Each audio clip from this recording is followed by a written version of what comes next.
조선 중기, 경상도 안동 근처의 한 고을에 위세등등한 최참판 댁이 있었습니다. 하늘을 찌를 듯 솟은 기와지붕과 사계절의 아름다움을 담은 정원은 그 가문의 권세를 고스란히 보여주고 있었죠. 이 대저택에는 2명의 여인이 살고 있었습니다. 한 명은 정실 부인인 소정, 다른 한 명은 첩인 월량이었습니다.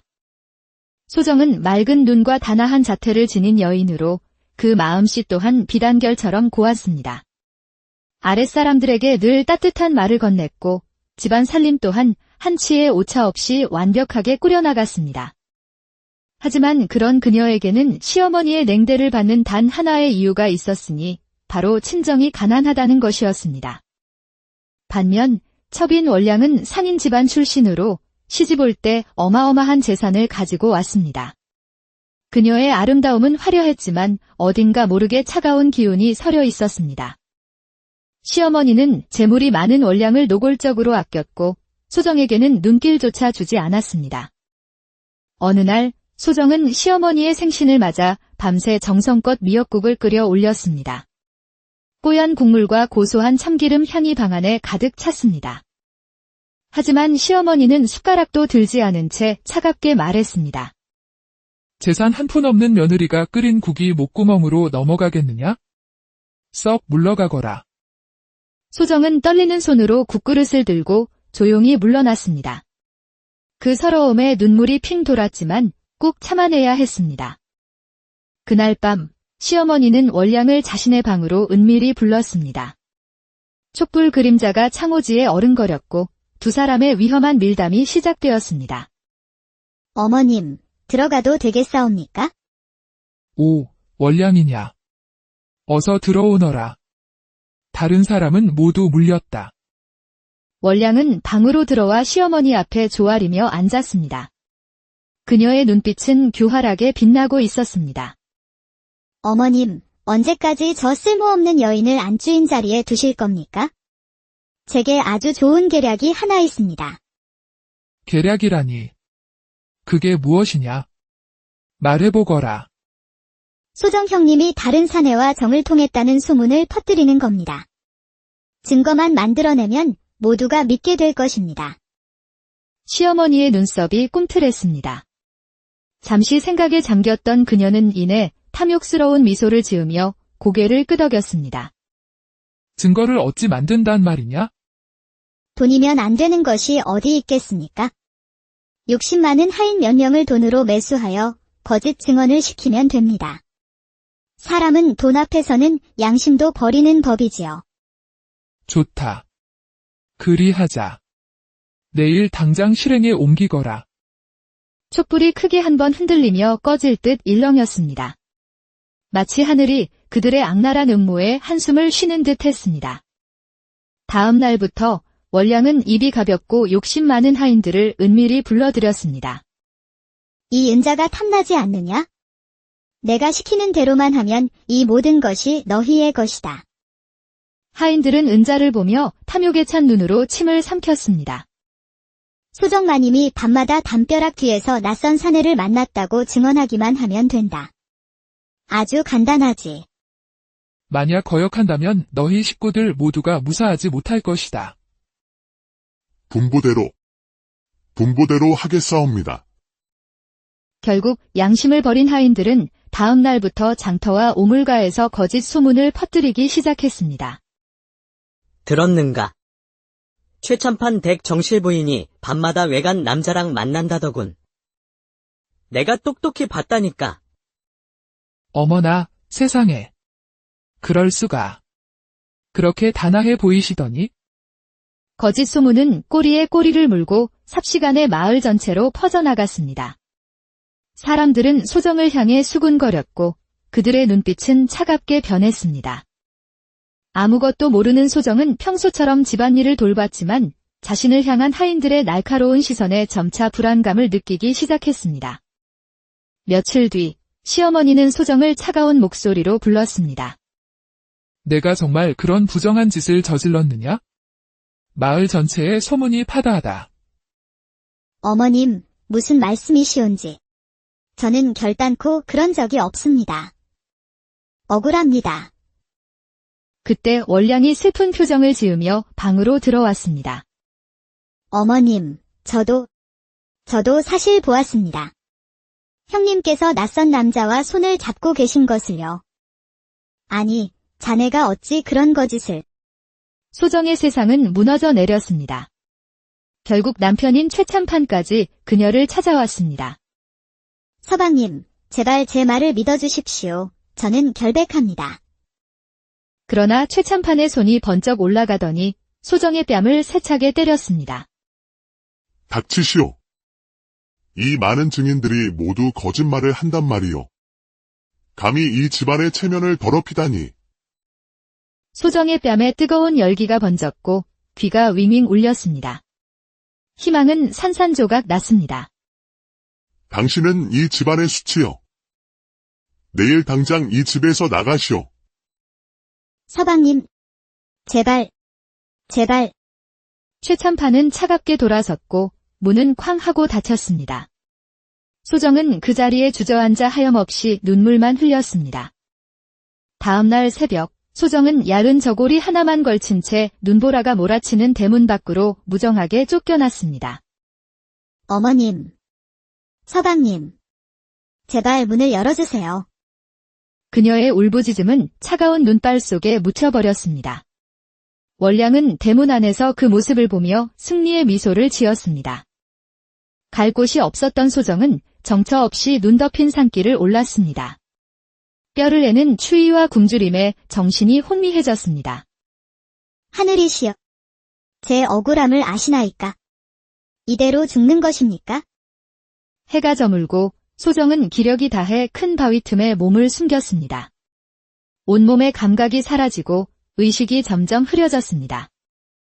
바로 그때 어둠 속에서 노랗게 빛나는 두 개의 눈동자가 나타났습니다. 거대한 호랑이였습니다. 이제 정말 끝이구나. 소정은 눈을 감았습니다. 하지만 호랑이는 그녀를 해치지 않고 오히려 슬픈 눈으로 한참을 내려다보았습니다.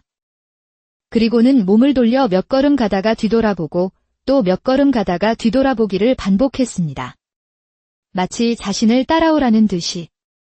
소정은 마지막 남은 힘을 쥐어짜 호랑이를 따라 나섰습니다. 호랑이는 눈을 헤치며 길을 만들어 주었고 마침내 깊은 굴 앞에 멈춰 섰습니다. 굴 안은 바깥보다 따뜻했습니다. 소정이 추위에 온몸을 떨자 호랑이는 그녀의 곁에 누워 따뜻한 털로 온몸을 감싸주었습니다.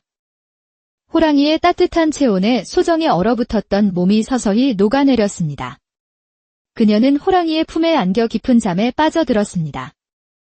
다음 날 아침 햇살에 눈을 뜬 소정은 호랑이의 옆구리에서 길고 깊은 흉터를 발견했습니다. 그 순간 그녀의 머릿속에 오래전 기억이 스쳐 지나갔습니다. 어릴 적 덫에 걸려 피를 흘리던 새끼 호랑이를 구해 치료해 주었던 기억이었습니다. 아, 그때 그 아이가 바로 너였구나. 나를 기억하고 나를 구하러 와주었구나. 소정은 눈물을 흘리며 호랑이를 끌어안았습니다. 짐승도 은혜를 잊지 않고 갚았건만 사람의 마음은 어찌 그리 악랄했던가. 한편 마을에서는 거짓 증언을 했던 하인 한석이 죄책감에 시달리다 결국 원님을 찾아가 모든 사실을 고백했습니다. 나으리. 소정 마님은 결백하십니다. 모든 것은 원량 마님과 시어머니께서 꾸민 일이옵니다. 제가 죽을 죄를 지었습니다. 진실이 밝혀지자 원님은 크게 노하여 원량과 시어머니에게 곤장형을 내렸습니다. 감히 무고한 사람을 모함하여 죽음으로 내몰다니. 저 둘에게 매우 쳐라. 최참판 또한 모든 사실을 알고 땅을 치며 후회했습니다. 그는 아내를 믿지 못하고 내쫓은 자신을 책망했습니다. 내가 무슨 짓을. 여봐라. 당장 소정을 찾아오너라. 산을 다 뒤져서라도 반드시 찾아야 한다. 원량은 집에서 쫓겨나 비참한 신세가 되었고 시어머니는 아들의 외면과 죄책감 속에 병들어 앓아누웠습니다. 마침내 수색대가 산속굴에서 소정을 발견했습니다. 모든 진실을 전해 들은 소정은 자신을 지켜준 호랑이와 눈물의 작별 인사를 나누었습니다. 고마웠다. 너를 평생 잊지 않을 것이다. 부디 잘 지내거라. 마을로 돌아온 소정은 최참판과 마을 사람들로부터 용서를 받았습니다. 최참판은 그녀 앞에 무릎을 꿇고 눈물로 사죄했습니다. 부인, 내가 정말 미안하오. 당신을 믿지 못한 나를 용서하시오. 다시는 당신의 손을 놓지 않겠소. 소정은 그의 손을 잡아주었습니다. 그 후 그녀는 다시 집안의 안주인이 되어 모든 것을 제자리로 돌려놓았습니다. 사람들은 은혜를 갚은 호랑이가 사는 그 산을 호은산이라 불렀고 진실은 반드시 밝혀진다는 교훈을 되새기며 이 이야기를 대대로 전했다고 합니다. 조선 중기 경상도 안동 근처에 한 고을에 위세등등한 최참판 댁이 있었습니다. 하늘을 찌를 듯 솟은 기와지붕과 사계절의 아름다움을 담은 정원은 그 가문의 권세를 고스란히 보여주고 있었죠. 이 대저택에는 2명의 여인이 살고 있었습니다. 한 명은 정실 부인인 소정, 다른 한 명은 첩인 월량이었습니다. 소정은 맑은 눈과 단아한 자태를 지닌 여인으로 그 마음씨 또한 비단결처럼 고왔습니다. 아랫사람들에게 늘 따뜻한 말을 건넸고 집안 살림 또한 한치의 오차 없이 완벽하게 꾸려나갔습니다. 하지만 그런 그녀에게는 시어머니의 냉대를 받는 단 하나의 이유가 있었으니 바로 친정이 가난하다는 것이었습니다. 반면 첩인 월량은 상인 집안 출신으로 시집 올 때 어마어마한 재산을 가지고 왔습니다. 그녀의 아름다움은 화려했지만 어딘가 모르게 차가운 기운이 서려 있었습니다. 시어머니는 재물이 많은 월량을 노골적으로 아꼈고 소정에게는 눈길조차 주지 않았습니다. 어느 날 소정은 시어머니의 생신을 맞아 밤새 정성껏 미역국을 끓여 올렸습니다.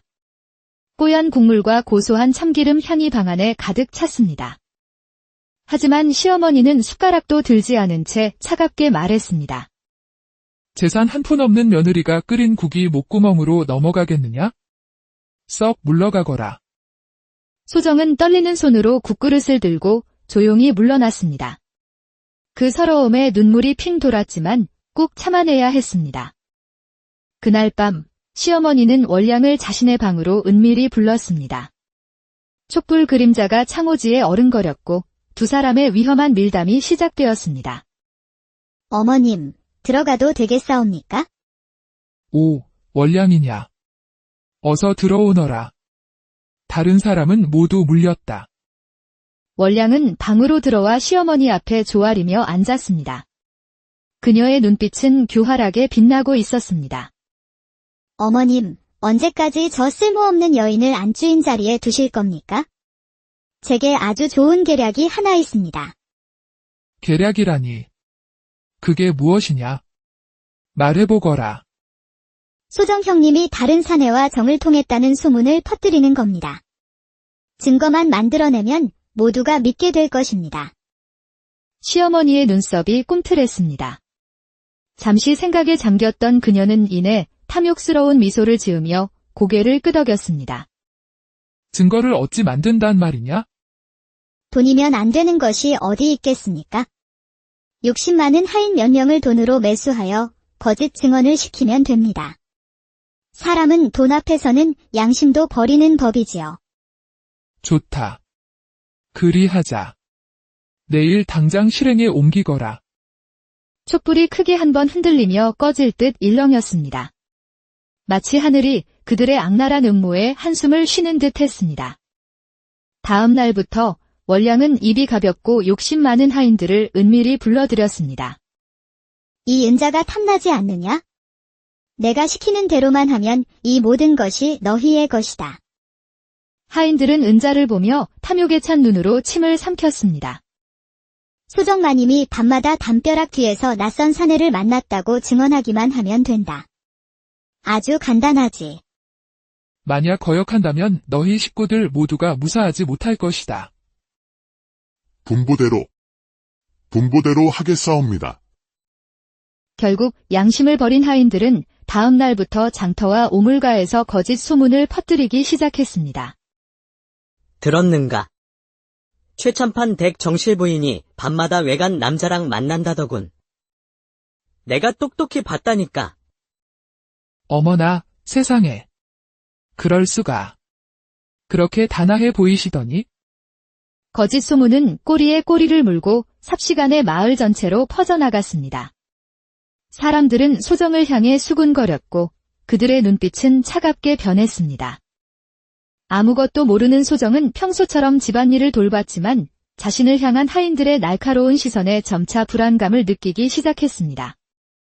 며칠 뒤 시어머니는 소정을 차가운 목소리로 불렀습니다. 내가 정말 그런 부정한 짓을 저질렀느냐? 마을 전체에 소문이 파다하다. 어머님, 무슨 말씀이시온지. 저는 결단코 그런 적이 없습니다. 억울합니다. 그때 원량이 슬픈 표정을 지으며 방으로 들어왔습니다. 어머님, 저도 사실 보았습니다. 형님께서 낯선 남자와 손을 잡고 계신 것을요. 아니, 자네가 어찌 그런 거짓을. 소정의 세상은 무너져 내렸습니다. 결국 남편인 최참판까지 그녀를 찾아왔습니다. 서방님, 제발 제 말을 믿어주십시오. 저는 결백합니다. 그러나 최참판의 손이 번쩍 올라가더니 소정의 뺨을 세차게 때렸습니다. 닥치시오. 이 많은 증인들이 모두 거짓말을 한단 말이오. 감히 이 집안의 체면을 더럽히다니. 소정의 뺨에 뜨거운 열기가 번졌고 귀가 윙윙 울렸습니다. 희망은 산산조각 났습니다. 당신은 이 집안의 수치요. 내일 당장 이 집에서 나가시오. 서방님, 제발. 최참판은 차갑게 돌아섰고 문은 쾅 하고 닫혔습니다. 소정은 그 자리에 주저앉아 하염없이 눈물만 흘렸습니다. 다음 날 새벽, 소정은 얇은 저고리 하나만 걸친 채 눈보라가 몰아치는 대문 밖으로 무정하게 쫓겨났습니다. 어머님, 서방님, 제발 문을 열어주세요. 그녀의 울부짖음은 차가운 눈발 속에 묻혀버렸습니다. 원량은 대문 안에서 그 모습을 보며 승리의 미소를 지었습니다. 갈 곳이 없었던 소정은 정처 없이 눈 덮인 산길을 올랐습니다. 뼈를 내는 추위와 굶주림에 정신이 혼미해졌습니다. 하늘이시여, 제 억울함을 아시나이까? 이대로 죽는 것입니까? 해가 저물고 소정은 기력이 다해 큰 바위 틈에 몸을 숨겼습니다. 온몸의 감각이 사라지고 의식이 점점 흐려졌습니다. 바로 그때 어둠 속에서 노랗게 빛나는 두 개의 눈동자가 나타났습니다. 거대한 호랑이였습니다. 이제 정말 끝이구나. 소정은 눈을 감았습니다. 하지만 호랑이는 그녀를 해치지 않고 오히려 슬픈 눈으로 한참을 내려다보았습니다. 그리고는 몸을 돌려 몇 걸음 가다가 뒤돌아보고 또 몇 걸음 가다가 뒤돌아보기를 반복했습니다. 마치 자신을 따라오라는 듯이. 소정은 마지막 남은 힘을 쥐어짜 호랑이를 따라 나섰습니다. 호랑이는 눈을 헤치며 길을 만들어 주었고 마침내 깊은 굴 앞에 멈춰 섰습니다. 굴 안은 바깥보다 따뜻했습니다. 소정이 추위에 온몸을 떨자 호랑이는 그녀의 곁에 누워 따뜻한 털로 온몸을 감싸주었습니다. 호랑이의 따뜻한 체온에 소정에 얼어붙었던 몸이 서서히 녹아내렸습니다. 그녀는 호랑이의 품에 안겨 깊은 잠에 빠져들었습니다. 다음 날 아침 햇살에 눈을 뜬 소정은 호랑이의 옆구리에서 길고 깊은 흉터를 발견했습니다. 그 순간 그녀의 머릿속에 오래전 기억이 스쳐 지나갔습니다. 어릴 적 덫에 걸려 피를 흘리던 새끼 호랑이를 구해 치료해 주었던 기억이었습니다. 아, 그때 그 아이가 바로 너였구나. 나를 기억하고 나를 구하러 와주었구나. 소정은 눈물을 흘리며 호랑이를 끌어안았습니다. 짐승도 은혜를 잊지 않고 갚았건만 사람의 마음은 어찌 그리 악랄했던가. 한편 마을에서는 거짓 증언을 했던 하인 한석이 죄책감에 시달리다 결국 원님을 찾아가 모든 사실을 고백했습니다. 나으리. 소정 마님은 결백하십니다. 모든 것은 원량 마님과 시어머니께서 꾸민 일이옵니다. 제가 죽을 죄를 지었습니다. 진실이 밝혀지자 원님은 크게 노하여 원량과 시어머니에게 곤장형을 내렸습니다. 감히 무고한 사람을 모함하여 죽음으로 내몰다니. 저 둘에게 매우 쳐라. 최참판 또한 모든 사실을 알고 땅을 치며 후회했습니다. 그는 아내를 믿지 못하고 내쫓은 자신을 책망했습니다. 내가 무슨 짓을. 여봐라. 당장 소정을 찾아오너라. 산을 다 뒤져서라도 반드시 찾아야 한다. 월량은 집에서 쫓겨나 비참한 신세가 되었고 시어머니는 아들의 외면과 죄책감 속에 병들어 앓아누웠습니다. 마침내 수색대가 산속굴에서 소정을 발견했습니다. 모든 진실을 전해 들은 소정은 자신을 지켜준 호랑이와 눈물의 작별 인사를 나누었습니다. 고마웠다. 너를 평생 잊지 않을 것이다. 부디 잘 지내거라. 마을로 돌아온 소정은 최참판과 마을 사람들로부터 용서를 받았습니다. 최참판은 그녀 앞에 무릎을 꿇고 눈물로 사죄했습니다. 부인, 내가 정말 미안하오. 당신을 믿지 못한 나를 용서하시오. 다시는 당신의 손을 놓지 않겠소. 소정은 그의 손을 잡아주었습니다. 그 후 그녀는 다시 집안의 안주인이 되어 모든 것을 제자리로 돌려놓았습니다. 사람들은 은혜를 갚은 호랑이가 사는 그 산을 호은산이라 불렀고 진실은 반드시 밝혀진다는 교훈을 되새기며 이 이야기를 대대로 전했다고 합니다. 조선 중기 경상도 안동 근처의 한 고을에 위세등등한 최참판 댁이 있었습니다. 하늘을 찌를 듯 솟은 기와지붕과 사계절의 아름다움을 담은 정원은 그 가문의 권세를 고스란히 보여주고 있었죠. 이 대저택에는 2명의 여인이 살고 있었습니다. 한 명은 정실 부인인 소정, 다른 한 명은 첩인 월량이었습니다. 소정은 맑은 눈과 단아한 자태를 지닌 여인으로 그 마음씨 또한 비단결처럼 고왔습니다. 아랫사람들에게 늘 따뜻한 말을 건넸고 집안 살림 또한 한치의 오차 없이 완벽하게 꾸려나갔습니다. 하지만 그런 그녀에게는 시어머니의 냉대를 받는 단 하나의 이유가 있었으니 바로 친정이 가난하다는 것이었습니다. 반면 첩인 월량은 상인 집안 출신으로 시집 올 때 어마어마한 재산을 가지고 왔습니다. 그녀의 아름다움은 화려했지만 어딘가 모르게 차가운 기운이 서려 있었습니다. 시어머니는 재물이 많은 월량을 노골적으로 아꼈고 소정에게는 눈길조차 주지 않았습니다.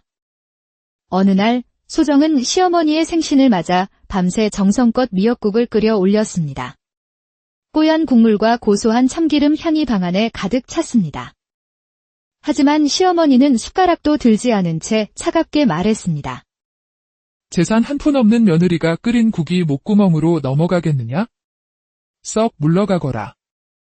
소정은 떨리는 손으로 국그릇을 들고 조용히 물러났습니다. 그 서러움에 눈물이 핑 돌았지만 꾹 참아내야 했습니다. 그날 밤 시어머니는 월량을 자신의 방으로 은밀히 불렀습니다. 촛불 그림자가 창호지에 어른거렸고 두 사람의 위험한 밀담이 시작되었습니다. 어머님, 들어가도 되겠사옵니까? 오, 월량이냐. 어서 들어오너라. 다른 사람은 모두 물렸다. 월량은 방으로 들어와 시어머니 앞에 조아리며 앉았습니다. 그녀의 눈빛은 교활하게 빛나고 있었습니다. 어머님, 언제까지 저 쓸모없는 여인을 안주인 자리에 두실 겁니까? 제게 아주 좋은 계략이 하나 있습니다. 계략이라니. 그게 무엇이냐? 말해보거라. 소정 형님이 다른 사내와 정을 통했다는 소문을 퍼뜨리는 겁니다. 증거만 만들어내면 모두가 믿게 될 것입니다. 시어머니의 눈썹이 꿈틀했습니다. 잠시 생각에 잠겼던 그녀는 이내 탐욕스러운 미소를 지으며 고개를 끄덕였습니다. 증거를 어찌 만든단 말이냐? 돈이면 안 되는 것이 어디 있겠습니까? 욕심 많은 하인 몇 명을 돈으로 매수하여 거짓 증언을 시키면 됩니다. 사람은 돈 앞에서는 양심도 버리는 법이지요. 좋다. 그리하자. 내일 당장 실행에 옮기거라. 촛불이 크게 한번 흔들리며 꺼질 듯 일렁였습니다. 마치 하늘이 그들의 악랄한 음모에 한숨을 쉬는 듯 했습니다. 다음 날부터 월량은 입이 가볍고 욕심 많은 하인들을 은밀히 불러들였습니다. 이 은자가 탐나지 않느냐? 내가 시키는 대로만 하면 이 모든 것이 너희의 것이다. 하인들은 은자를 보며 탐욕에 찬 눈으로 침을 삼켰습니다. 소정마님이 밤마다 담벼락 뒤에서 낯선 사내를 만났다고 증언하기만 하면 된다. 아주 간단하지. 만약 거역한다면 너희 식구들 모두가 무사하지 못할 것이다. 분부대로 하겠사옵니다. 결국 양심을 버린 하인들은 다음 날부터 장터와 오물가에서 거짓 소문을 퍼뜨리기 시작했습니다. 들었는가? 최참판 댁 정실 부인이 밤마다 외간 남자랑 만난다더군. 내가 똑똑히 봤다니까. 어머나, 세상에. 그럴 수가. 그렇게 단아해 보이시더니? 거짓 소문은 꼬리에 꼬리를 물고 삽시간에 마을 전체로 퍼져나갔습니다. 사람들은 소정을 향해 수군거렸고 그들의 눈빛은 차갑게 변했습니다. 아무것도 모르는 소정은 평소처럼 집안일을 돌봤지만 자신을 향한 하인들의 날카로운 시선에 점차 불안감을 느끼기 시작했습니다. 며칠 뒤 시어머니는 소정을 차가운 목소리로 불렀습니다. 내가 정말 그런 부정한 짓을 저질렀느냐? 마을 전체에 소문이 파다하다. 어머님, 무슨 말씀이시온지. 저는 결단코 그런 적이 없습니다. 억울합니다. 그때 월량이 슬픈 표정을 지으며 방으로 들어왔습니다. 어머님, 저도 사실 보았습니다. 형님께서 낯선 남자와 손을 잡고 계신 것을요. 아니, 자네가 어찌 그런 거짓을. 소정의 세상은 무너져 내렸습니다. 결국 남편인 최참판까지 그녀를 찾아왔습니다. 서방님, 제발 제 말을 믿어주십시오. 저는 결백합니다. 그러나 최참판의 손이 번쩍 올라가더니 소정의 뺨을 세차게 때렸습니다. 닥치시오. 이 많은 증인들이 모두 거짓말을 한단 말이오. 감히 이 집안의 체면을 더럽히다니. 소정의 뺨에 뜨거운 열기가 번졌고 귀가 윙윙 울렸습니다. 희망은 산산조각 났습니다. 당신은 이 집안의 수치요. 내일 당장 이 집에서 나가시오. 서방님, 제발. 최참판은 차갑게 돌아섰고 문은 쾅 하고 닫혔습니다. 소정은 그 자리에 주저앉아 하염없이 눈물만 흘렸습니다. 다음 날 새벽, 소정은 얇은 저고리 하나만 걸친 채 눈보라가 몰아치는 대문 밖으로 무정하게 쫓겨났습니다. 어머님, 서방님, 제발 문을 열어주세요. 그녀의 울부짖음은 차가운 눈발 속에 묻혀버렸습니다. 월량은 대문 안에서 그 모습을 보며 승리의 미소를 지었습니다. 갈 곳이 없었던 소정은 정처 없이 눈 덮인 산길을 올랐습니다. 뼈를 내는 추위와 굶주림에 정신이 혼미해졌습니다. 하늘이시여, 제 억울함을 아시나이까? 이대로 죽는 것입니까? 해가 저물고 소정은 기력이 다해 큰 바위 틈에 몸을 숨겼습니다. 온몸의 감각이 사라지고 의식이 점점 흐려졌습니다. 바로 그때 어둠 속에서 노랗게 빛나는 두 개의 눈동자가 나타났습니다. 거대한 호랑이였습니다. 이제 정말 끝이구나. 소정은 눈을 감았습니다. 하지만 호랑이는 그녀를 해치지 않고 오히려 슬픈 눈으로 한참을 내려다보았습니다. 그리고는 몸을 돌려 몇 걸음 가다가 뒤돌아보고 또 몇 걸음 가다가 뒤돌아보기를 반복했습니다. 마치 자신을 따라오라는 듯이. 소정은 마지막 남은 힘을 쥐어짜 호랑이를 따라 나섰습니다. 호랑이는 눈을 헤치며 길을 만들어 주었고 마침내 깊은 굴 앞에 멈춰 섰습니다. 굴 안은 바깥보다 따뜻했습니다.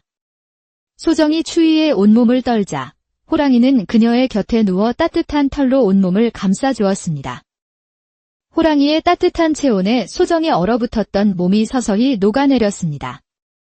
그녀는 호랑이의 품에 안겨 깊은 잠에 빠져들었습니다. 다음 날 아침 햇살에 눈을 뜬 소정은 호랑이의 옆구리에서 길고 깊은 흉터를 발견했습니다. 그 순간 그녀의 머릿속에 오래전 기억이 스쳐 지나갔습니다. 어릴 적 덫에 걸려 피를 흘리던 새끼 호랑이를 구해 치료해 주었던 기억이었습니다. 아, 그때 그 아이가 바로 너였구나. 나를 기억하고 나를 구하러 와주었구나. 소정은 눈물을 흘리며 호랑이를 끌어안았습니다. 짐승도 은혜를 잊지 않고 갚았건만 사람의 마음은 어찌 그리 악랄했던가. 한편 마을에서는 거짓 증언을 했던 하인 한석이 죄책감에 시달리다 결국 원님을 찾아가 모든 사실을 고백했습니다. 나으리. 소정 마님은 결백하십니다. 모든 것은 원량 마님과 시어머니께서 꾸민 일이옵니다. 제가 죽을 죄를 지었습니다. 진실이 밝혀지자 원님은 크게 노하여 원량과 시어머니에게 곤장형을 내렸습니다. 감히 무고한 사람을 모함하여 죽음으로 내몰다니. 저 둘에게 매우 쳐라. 최참판 또한 모든 사실을 알고 땅을 치며 후회했습니다. 그는 아내를 믿지 못하고 내쫓은 자신을 책망했습니다. 내가 무슨 짓을. 여봐라. 당장 소정을 찾아오너라. 산을 다 뒤져서라도 반드시 찾아야 한다. 원량은 집에서 쫓겨나 비참한 신세가 되었고 시어머니는 아들의 외면과 죄책감 속에 병들어 알아누웠습니다. 마침내 수색대가 산속굴에서 소정을 발견했습니다. 모든 진실을 전해 들은 소정은 자신을 지켜준 호랑이와 눈물의 작별 인사를 나누었습니다. 고마웠다. 너를 평생 잊지 않을 것이다. 부디 잘 지내거라. 마을로 돌아온 소정은 최참판과 마을 사람들로부터 용서를 받았습니다. 최참판은 그녀 앞에 무릎을 꿇고 눈물로 사죄했습니다. 부인, 내가 정말 미안하오. 당신을 믿지 못한 나를 용서하시오. 다시는 당신의 손을 놓지 않겠소. 소정은 그의 손을 잡아주었습니다. 그 후 그녀는 다시 집안의 안주인이 되어 모든 것을 제자리로 돌려놓았습니다. 사람들은 은혜를 갚은 호랑이가 사는 그 산을 호은산이라 불렀고 진실은 반드시 밝혀진다는 교훈을 되새기며 이 이야기를 대대로 전했다고 합니다. 조선 중기 경상도 안동 근처의 한 고을에 위세등등한 최참판 댁이 있었습니다. 하늘을 찌를 듯 솟은 기와지붕과 사계절의 아름다움을 담은 정원은 그 가문의 권세를 고스란히 보여주고 있었죠. 이 대저택에는 2명의 여인이 살고 있었습니다. 한 명은 정실 부인인 소정, 다른 한 명은 첩인 원량이었습니다. 소정은 맑은 눈과 단아한 자태를 지닌 여인으로 그 마음씨 또한 비단결처럼 고왔습니다. 아랫사람들에게 늘 따뜻한 말을 건넸고 집안 살림 또한 한치의 오차 없이 완벽하게 꾸려나갔습니다. 하지만 그런 그녀에게는 시어머니의 냉대를 받는 단 하나의 이유가 있었으니 바로 친정이 가난하다는 것이었습니다. 반면 첩인 원량은 상인 집안 출신으로 시집 올 때 어마어마한 재산을 가지고 왔습니다. 그녀의 아름다움은 화려했지만 어딘가 모르게 차가운 기운이 서려 있었습니다. 시어머니는 재물이 많은 원량을 노골적으로 아꼈고 소정에게는 눈길조차 주지 않았습니다. 어느 날 소정은 시어머니의 생신을 맞아 밤새 정성껏 미역국을 끓여 올렸습니다. 뽀얀 국물과 고소한 참기름 향이 방 안에 가득 찼습니다. 하지만 시어머니는 숟가락도 들지 않은 채 차갑게 말했습니다. 재산 한 푼 없는 며느리가 끓인 국이 목구멍으로 넘어가겠느냐? 썩 물러가거라. 소정은 떨리는 손으로 국그릇을 들고 조용히 물러났습니다. 그 서러움에 눈물이 핑 돌았지만 꾹 참아내야 했습니다. 그날 밤 시어머니는 원량을 자신의 방으로 은밀히 불렀습니다. 촛불 그림자가 창호지에 어른거렸고 두 사람의 위험한 밀담이 시작되었습니다. 어머님, 들어가도 되겠사옵니까? 오, 원량이냐. 어서 들어오너라. 다른 사람은 모두 물렸다. 원량은 방으로 들어와 시어머니 앞에 조아리며 앉았습니다. 그녀의 눈빛은 교활하게 빛나고 있었습니다. 어머님, 언제까지 저 쓸모없는 여인을 안주인 자리에 두실 겁니까? 제게 아주 좋은 계략이 하나 있습니다. 계략이라니. 그게 무엇이냐? 말해보거라. 소정 형님이 다른 사내와 정을 통했다는 소문을 퍼뜨리는 겁니다. 증거만 만들어내면 모두가 믿게 될 것입니다. 시어머니의 눈썹이 꿈틀했습니다. 잠시 생각에 잠겼던 그녀는 이내 탐욕스러운 미소를 지으며 고개를 끄덕였습니다. 증거를 어찌 만든단 말이냐? 돈이면 안 되는 것이 어디 있겠습니까? 욕심 많은 하인 몇 명을 돈으로 매수하여 거짓 증언을 시키면 됩니다. 사람은 돈 앞에서는 양심도 버리는 법이지요. 좋다. 그리하자. 내일 당장 실행에 옮기거라. 촛불이 크게 한번 흔들리며 꺼질 듯 일렁였습니다. 마치 하늘이 그들의 악랄한 음모에 한숨을 쉬는 듯 했습니다. 다음 날부터 월량은 입이 가볍고 욕심 많은 하인들을 은밀히 불러들였습니다. 이 은자가 탐나지 않느냐? 내가 시키는 대로만 하면 이 모든 것이 너희의 것이다. 하인들은 은자를 보며 탐욕에 찬 눈으로 침을 삼켰습니다. 소정마님이 밤마다 담벼락 뒤에서 낯선 사내를 만났다고 증언하기만 하면 된다. 아주 간단하지. 만약 거역한다면 너희 식구들 모두가 무사하지 못할 것이다. 분부대로 하겠사옵니다. 결국 양심을 버린 하인들은 다음 날부터 장터와 오물가에서 거짓 소문을 퍼뜨리기 시작했습니다. 들었는가? 최참판 댁 정실 부인이 밤마다 외간 남자랑 만난다더군. 내가 똑똑히 봤다니까. 어머나, 세상에. 그럴 수가. 그렇게 단아해 보이시더니? 거짓 소문은 꼬리에 꼬리를 물고 삽시간에 마을 전체로 퍼져나갔습니다. 사람들은 소정을 향해 수군거렸고 그들의 눈빛은 차갑게 변했습니다. 아무것도 모르는 소정은 평소처럼 집안일을 돌봤지만 자신을 향한 하인들의 날카로운 시선에 점차 불안감을 느끼기 시작했습니다. 며칠 뒤 시어머니는 소정을 차가운 목소리로 불렀습니다. 내가 정말 그런 부정한 짓을 저질렀느냐? 마을 전체에 소문이 파다하다. 어머님, 무슨 말씀이시온지. 저는 결단코 그런 적이 없습니다. 억울합니다. 그때 월량이 슬픈 표정을 지으며 방으로 들어왔습니다. 어머님, 저도 사실 보았습니다. 형님께서 낯선 남자와 손을 잡고 계신 것을요. 아니, 자네가 어찌 그런 거짓을. 소정의 세상은 무너져 내렸습니다. 결국 남편인 최참판까지 그녀를 찾아왔습니다. 서방님, 제발 제 말을 믿어주십시오. 저는 결백합니다. 그러나 최참판의 손이 번쩍 올라가더니 소정의 뺨을 세차게 때렸습니다. 닥치시오. 이 많은 증인들이 모두 거짓말을 한단 말이오. 감히 이 집안의 체면을 더럽히다니. 소정의 뺨에 뜨거운 열기가 번졌고 귀가 윙윙 울렸습니다. 희망은 산산조각 났습니다. 당신은 이 집안의 수치요.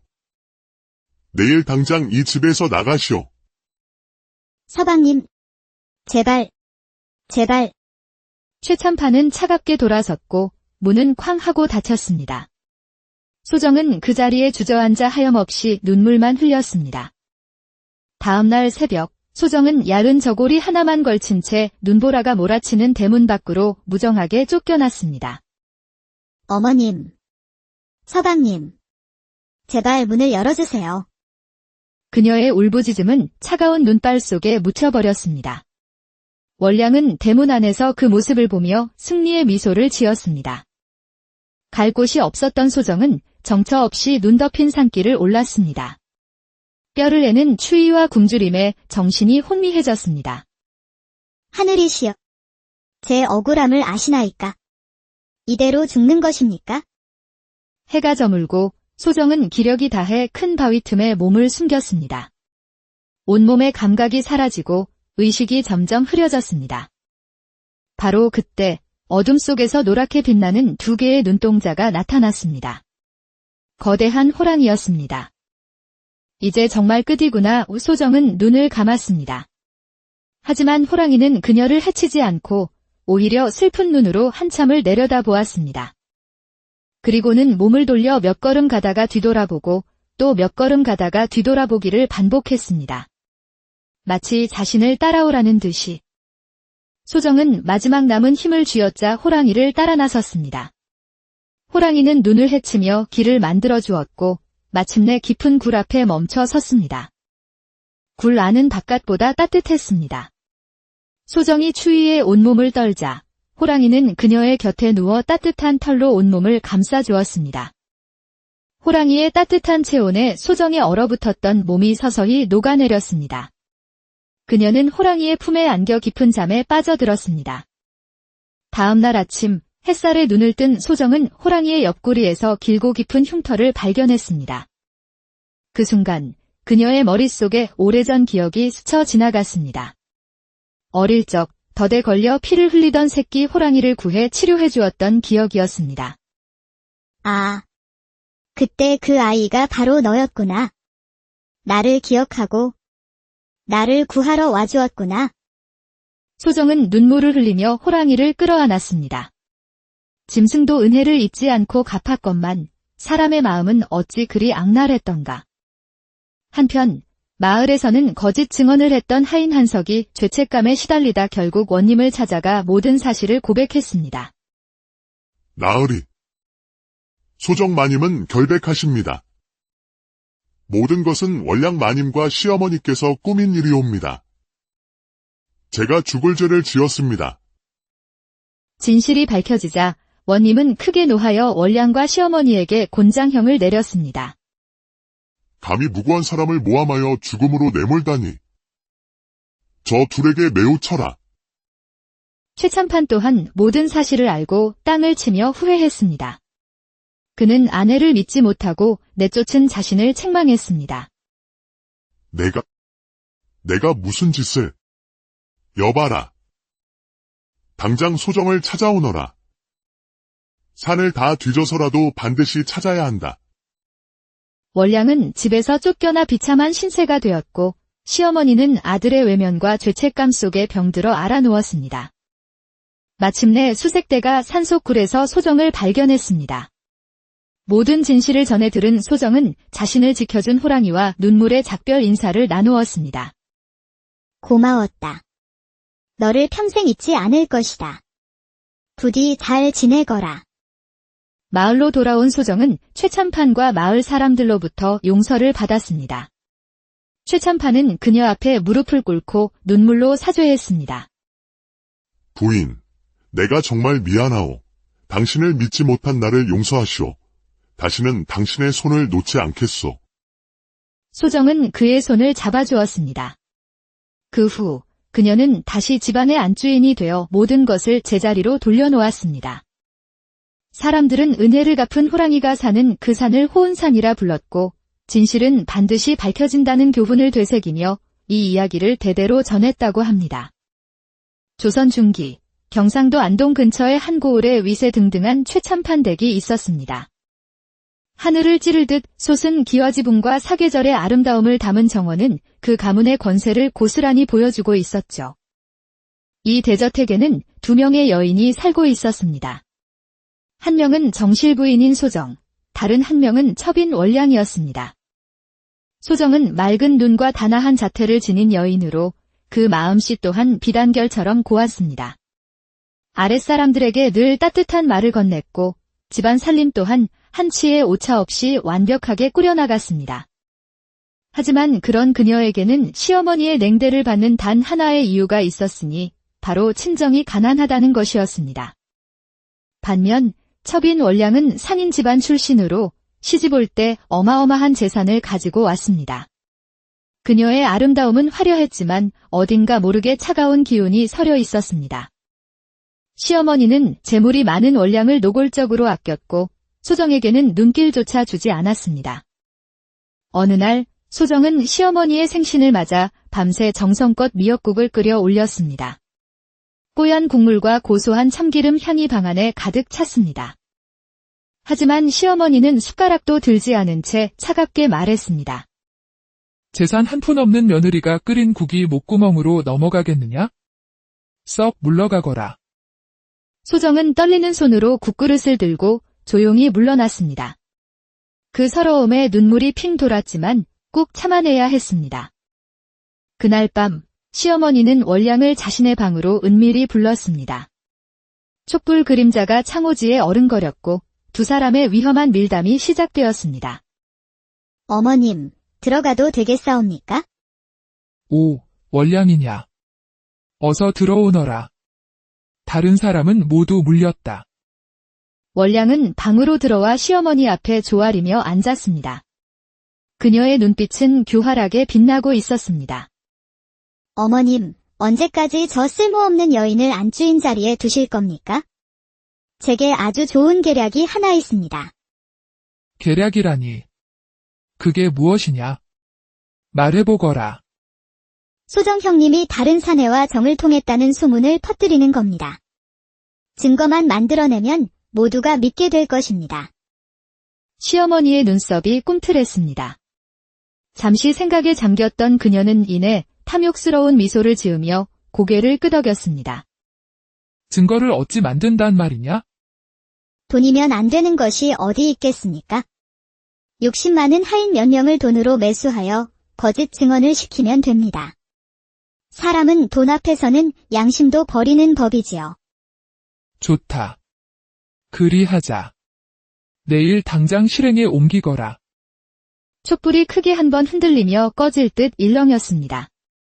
마치 하늘이 그들의 악랄한 음모에 한숨을 쉬는 듯 했습니다. 다음 날부터 월량은 입이 가볍고 욕심 많은 하인들을 은밀히 불러들였습니다. 이 은자가 탐나지 않느냐?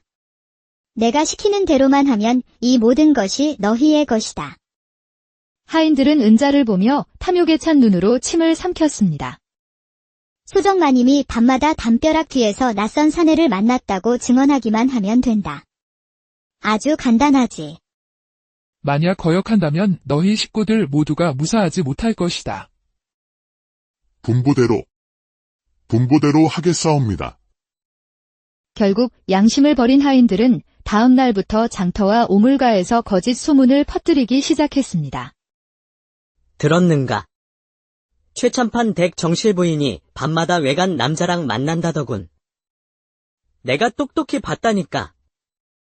어머나, 세상에. 그럴 수가. 그렇게 단아해 보이시더니? 거짓 소문은 꼬리에 꼬리를 물고 삽시간에 마을 전체로 퍼져나갔습니다.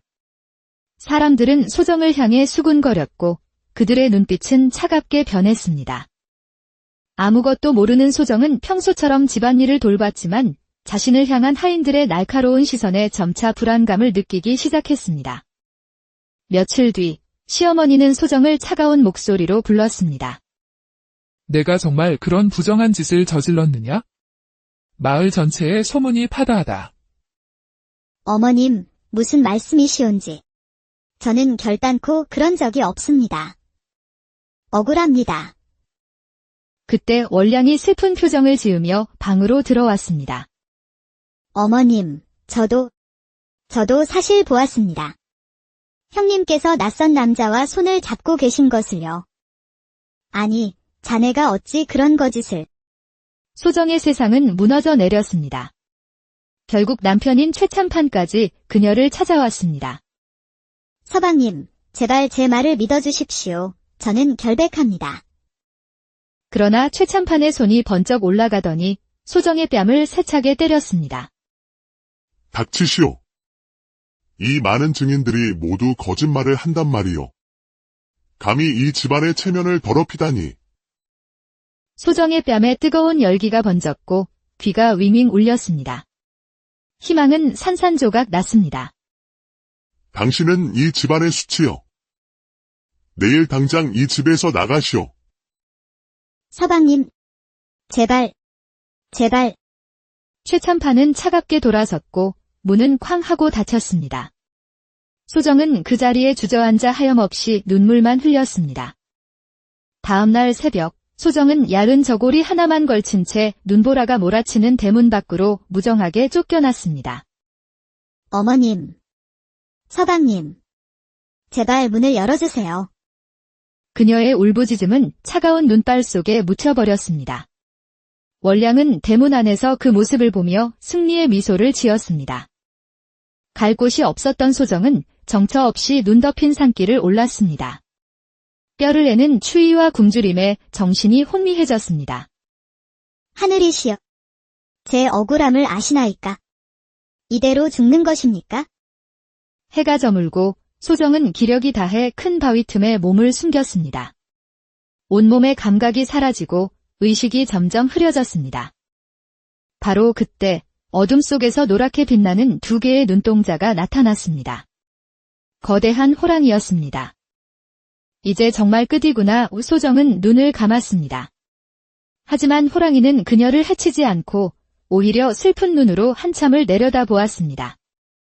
그리고는 몸을 돌려 몇 걸음 가다가 뒤돌아보고 또 몇 걸음 가다가 뒤돌아보기를 반복했습니다. 마치 자신을 따라오라는 듯이. 소정은 마지막 남은 힘을 쥐어짜 호랑이를 따라 나섰습니다. 호랑이는 눈을 헤치며 길을 만들어 주었고 마침내 깊은 굴 앞에 멈춰 섰습니다. 굴 안은 바깥보다 따뜻했습니다. 소정이 추위에 온몸을 떨자 호랑이는 그녀의 곁에 누워 따뜻한 털로 온몸을 감싸주었습니다. 호랑이의 따뜻한 체온에 소정에 얼어붙었던 몸이 서서히 녹아내렸습니다. 그녀는 호랑이의 품에 안겨 깊은 잠에 빠져들었습니다. 다음 날 아침 햇살에 눈을 뜬 소정은 호랑이의 옆구리에서 길고 깊은 흉터를 발견했습니다. 그 순간 그녀의 머릿속에 오래전 기억이 스쳐 지나갔습니다. 어릴 적 덫에 걸려 피를 흘리던 새끼 호랑이를 구해 치료해 주었던 기억이었습니다. 아, 그때 그 아이가 바로 너였구나. 나를 기억하고 나를 구하러 와주었구나. 소정은 눈물을 흘리며 호랑이를 끌어안았습니다. 짐승도 은혜를 잊지 않고 갚았건만 사람의 마음은 어찌 그리 악랄했던가. 한편 마을에서는 거짓 증언을 했던 하인 한석이 죄책감에 시달리다 결국 원님을 찾아가 모든 사실을 고백했습니다. 나으리. 소정 마님은 결백하십니다. 모든 것은 원량 마님과 시어머니께서 꾸민 일이옵니다. 제가 죽을 죄를 지었습니다. 진실이 밝혀지자 원님은 크게 노하여 원량과 시어머니에게 곤장형을 내렸습니다. 감히 무고한 사람을 모함하여 죽음으로 내몰다니. 저 둘에게 매우 쳐라. 최참판 또한 모든 사실을 알고 땅을 치며 후회했습니다. 그는 아내를 믿지 못하고 내쫓은 자신을 책망했습니다. 내가 무슨 짓을. 여봐라. 당장 소정을 찾아오너라. 산을 다 뒤져서라도 반드시 찾아야 한다. 원량은 집에서 쫓겨나 비참한 신세가 되었고 시어머니는 아들의 외면과 죄책감 속에 병들어 앓아누웠습니다. 마침내 수색대가 산속굴에서 소정을 발견했습니다. 모든 진실을 전해 들은 소정은 자신을 지켜준 호랑이와 눈물의 작별 인사를 나누었습니다. 고마웠다. 너를 평생 잊지 않을 것이다. 부디 잘 지내거라. 마을로 돌아온 소정은 최참판과 마을 사람들로부터 용서를 받았습니다. 최참판은 그녀 앞에 무릎을 꿇고 눈물로 사죄했습니다. 부인, 내가 정말 미안하오. 당신을 믿지 못한 나를 용서하시오. 다시는 당신의 손을 놓지 않겠소. 소정은 그의 손을 잡아주었습니다. 그 후 그녀는 다시 집안의 안주인이 되어 모든 것을 제자리로 돌려놓았습니다. 사람들은 은혜를 갚은 호랑이가 사는 그 산을 호은산이라 불렀고 진실은 반드시 밝혀진다는 교훈을 되새기며 이 이야기를 대대로 전했다고 합니다. 조선 중기 경상도 안동 근처의 한 고을에 위세등등한 최참판 댁이 있었습니다. 하늘을 찌를 듯 솟은 기와지붕과 사계절의 아름다움을 담은 정원은 그 가문의 권세를 고스란히 보여주고 있었죠. 이 대저택에는 2명의 여인이 살고 있었습니다. 한 명은 정실 부인인 소정, 다른 한 명은 첩인 원량이었습니다. 소정은 맑은 눈과 단아한 자태를 지닌 여인으로 그 마음씨 또한 비단결처럼 고왔습니다. 아랫사람들에게 늘 따뜻한 말을 건넸고 집안 살림 또한 한치의 오차 없이 완벽하게 꾸려나갔습니다. 하지만 그런 그녀에게는 시어머니의 냉대를 받는 단 하나의 이유가 있었으니 바로 친정이 가난하다는 것이었습니다. 반면 첩인 원량은 상인 집안 출신으로 시집 올 때 어마어마한 재산을 가지고 왔습니다. 그녀의 아름다움은 화려했지만 어딘가 모르게 차가운 기운이 서려 있었습니다.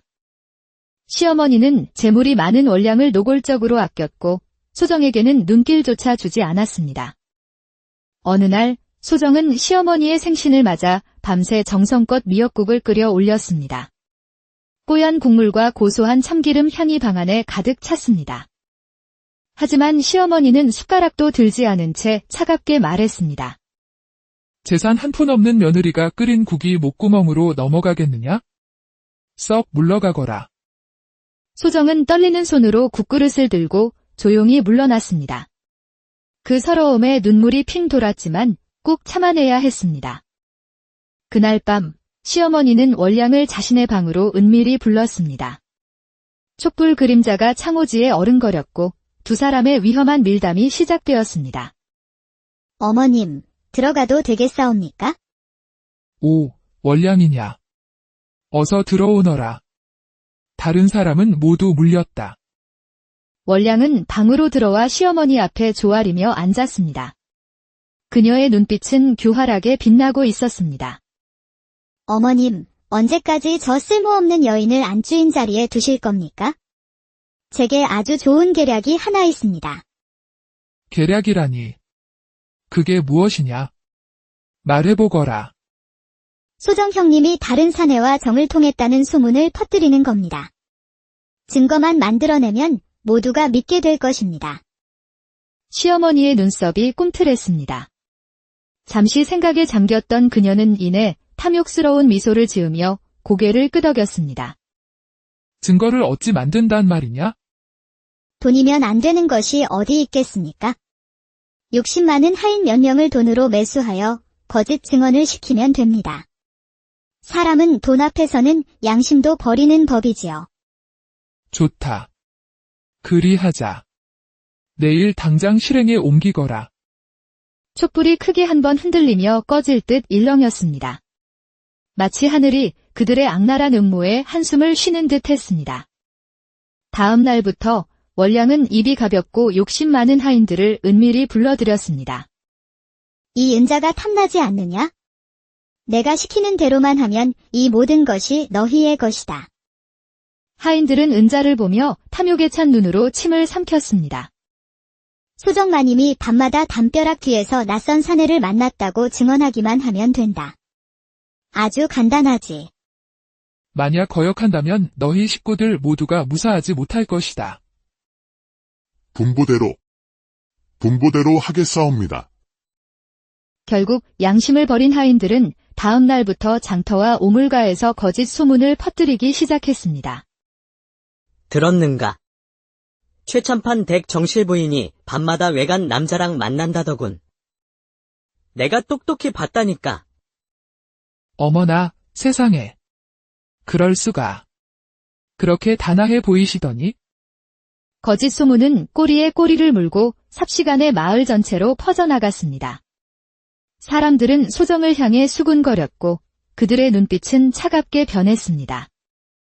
아무것도 모르는 소정은 평소처럼 집안일을 돌봤지만 자신을 향한 하인들의 날카로운 시선에 점차 불안감을 느끼기 시작했습니다.